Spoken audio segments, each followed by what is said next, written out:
No gold is not in her. She's a diamond. कहते हैं types of vector की। सबसे पहला जो टाइप आता है वो आता है यूनिट वेक्टर। अब यूनिट वेक्टर क्या होता है? Unit vector is one whose magnitude is one and use to indicate direction. Unit vector ऐसा वेक्टर होता है जिसका मैग्नीट्यूड जो होता है वो वन होता है और वो किसी भी वेक्टर की डायरेक्शन को शो करने या इंडिकेट करने के लिए काम आता है। सही है, तो उसको हम कहते हैं यूनिट वेक्टर। अब जो वेक्टर होता है उसमें क्या चीज़ होती है? दो चीज़ें होती है। एक होता है आपके पास मैग्नीट्यूड, दूसरा होता है आपके पास डायरेक्शन। सही है। अब सिंबॉलिकली हम किसी भी वेक्टर की मैग्नीट्यूड को किस तरह शो करते हैं? सिंपल फेस लेटर लिख के उसका जो हम मैग्नीट्यूड होते हैं वो शो करते हैं। अब ए वेक्टर का जो मैग्नीट्यूड होगा वो सिंपल फेस लेटर में ये उसका मैग्नीट्यूड हो जाएगा। सही है। और जो डायरेक्शन होगा वो उसको हम यूनिट वेक्टर के तौर पे लिखेंगे। यूनिट वेक्टर को इस तरह लिखेंगे, वेक्टर के ऊपर हम एक कैप्स लगा लेंगे, सो वो उस वेक्टर की यूनिट वेक्टर को डिनोट करेगा।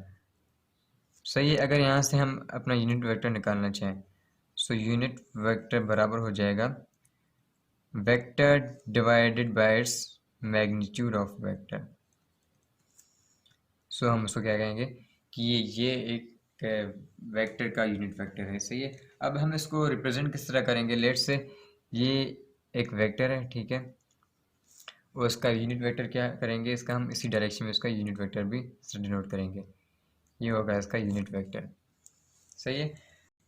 अब स्पेस में आपके पास तीन एक्सेस होती हैं, एक्स एक्सेस होती है, वाई एक्सेस होती है, जी एक्सेस होती है।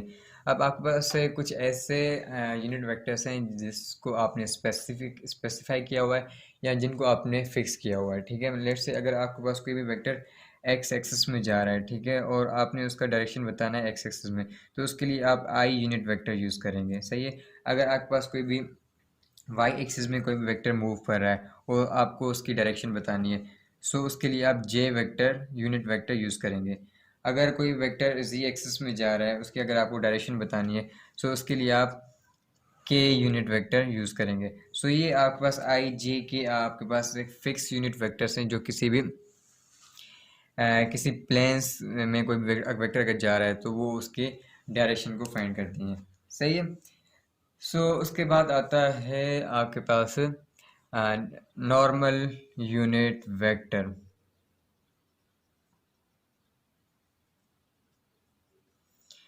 अब नॉर्मल यूनिट वेक्टर क्या होता है? लेट्स से आपके पास कोई भी सरफेस है और एक सरफेस से कोई भी वेक्टर, जिस तरह ये आपके पास पेन हो गई, सो ये पेन क्या है? एक नॉर्मल वेक्टर है, मतलब उस सरफेस से परपेंडिकुलर है। किसी भी सरफेस से अगर कोई वेक्टर है, ठीक है, परपेंडिकुलर है, तो उसको हम क्या कहेंगे? नॉर्मल वेक्टर है।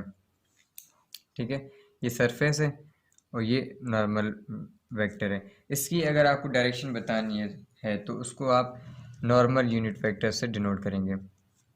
सही है। सो नॉर्मल यूनिट वेक्टर क्या होता है? किसी भी कोई भी अगर वेक्टर है, उसके कोई भी सरफेस है, उसके नॉर्मल कोई भी वेक्टर है, सो वो उस नॉर्मल वेक्टर की डायरेक्शन बताने के लिए हम नॉर्मल यूनिट वेक्टर यूज़ करते हैं, एन। सही। उसके बाद आता है पोजीशन यूनिट वेक्टर, जिसको हम आर से डिनोट करते हैं। अब आता है null unit vector, sorry null vector. Null vector को समझने के लिए हम पहले एक एग्जांपल करेंगे। लेट्स से आपके पास कोई एक वेक्टर है, ठीक है, उसको आप ऐड कर रहे हैं माइनस ए वेक्टर से। अब इसका अगर आप उसको अलजेब्रिक सम करेंगे तो उसका जवाब आएगा ज़ीरो। ठीक है। अब ज़ीरो के ऊपर हमने कोई भी एरो शुरू नहीं लगाया, लेकिन यहाँ पे एरो लगाना लाजमी है क्योंकि हमारे पास वेक्टर का ये उसूल है कि अगर आपके पास दो कोई वेक्टर्स हैं और आपस में ऐड हो रहे हैं, सो उनका जो रिज़ल्ट आएगा वो भी वेक्टर ही आएगा। इसलिए हमने इसके ऊपर एरो लगा लिया। ठीक है।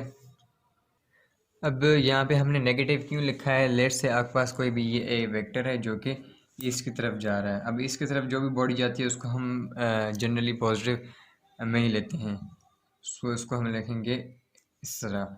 अगर कोई भी डायरेक्शन मतलब इसके अपोजिट जा रहा है, लेट से ये राइट की तरफ जा रहा था तो ये एक वेक्टर नेगेटिव की तरफ जा रहा था, सही है। सो या अगर आप उसको ये कह सकते हैं कि अगर किसी बॉडी ने 1 किलोमीटर डिस्टेंस कवर किया है टुवर्ड्स ईस्ट है, ठीक है, लेकिन या टुवर्ड्स राइट, लेकिन ये सेम मैग्नीट्यूड या सेम डिस्प्लेसमेंट उसने कवर किया है अपोजिट डायरेक्शन में, सो ये होगा पॉजिटिव, ये हो जाएगा नेगेटिव। तो दोनों को अगर आप ऐड करेंगे तो जवाब ज़ीरो आएगा, तो नेट डिस्प्लेसमेंट या नेट डिस्टेंस जो होगा वो ज़ीरो हो जाएगा, इसलिए हम इसको क्या कहते हैं, नल वेक्टर कहते हैं। और इसका जो डायरेक्शन होगा वो आर्बिट्रेरी डायरेक्शन होगा, मतलब इसका डायरेक्शन कोई भी हो सकता है, सही है। मतलब इसका डायरेक्शन जो है नल वेक्टर का वो इंडिपेंडेंट है। उसके बाद आता है जी इक्वल वेक्टर्स।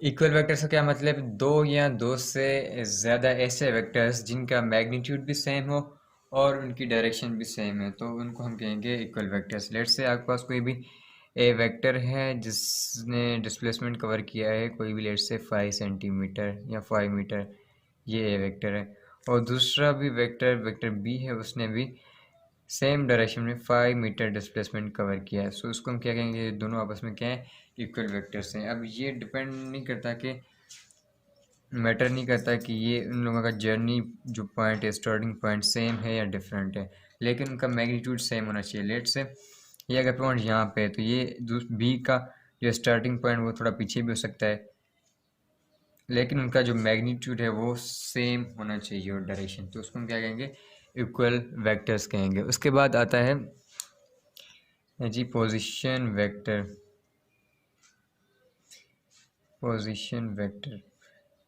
अब पोजीशन वेक्टर क्या होता है, ऐसा वेक्टर जो किसी पॉइंट की लोकेशन बताने के लिए काम आता है या उसकी पोजीशन बताने के लिए काम आता है, उसको हम क्या कहेंगे कि वो एक पोजीशन वेक्टर है, सही है। लेट्स से आपने दो एक्सिस बनाई, ठीक है, अपने प्लेन में ये एक्स एक्सिस है, ये वाई एक्सिस है, इनके दरमियान एक पॉइंट पी है।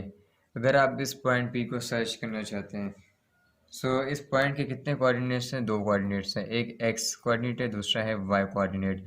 मतलब अगर आपको पी पॉइंट तक पहुंचना है, सो आप एक्स पॉइंट एक्स की तरफ मूव करेंगे और वाई पॉइंट्स वाई की तरफ मूव करेंगे, वाई की साइड से वाई पॉइंट से आप मूव करेंगे, तभी आप पी पॉइंट तक पहुंच पाएंगे, सही है। सो ये अगर आप इसको डिनोट करना चाहें तो ये आपका आर हो जाएगा, R unit vector, sorry position vector.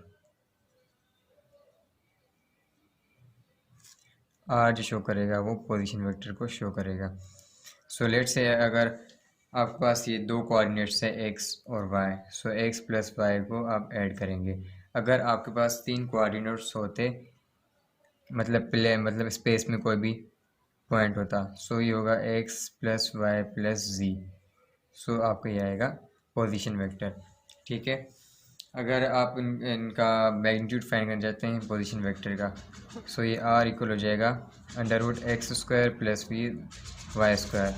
अगर आप इसका मैग्नीट्यूड फाइंड करना चाहते हैं तो आर हो जाएगा x² plus Y square plus Z square.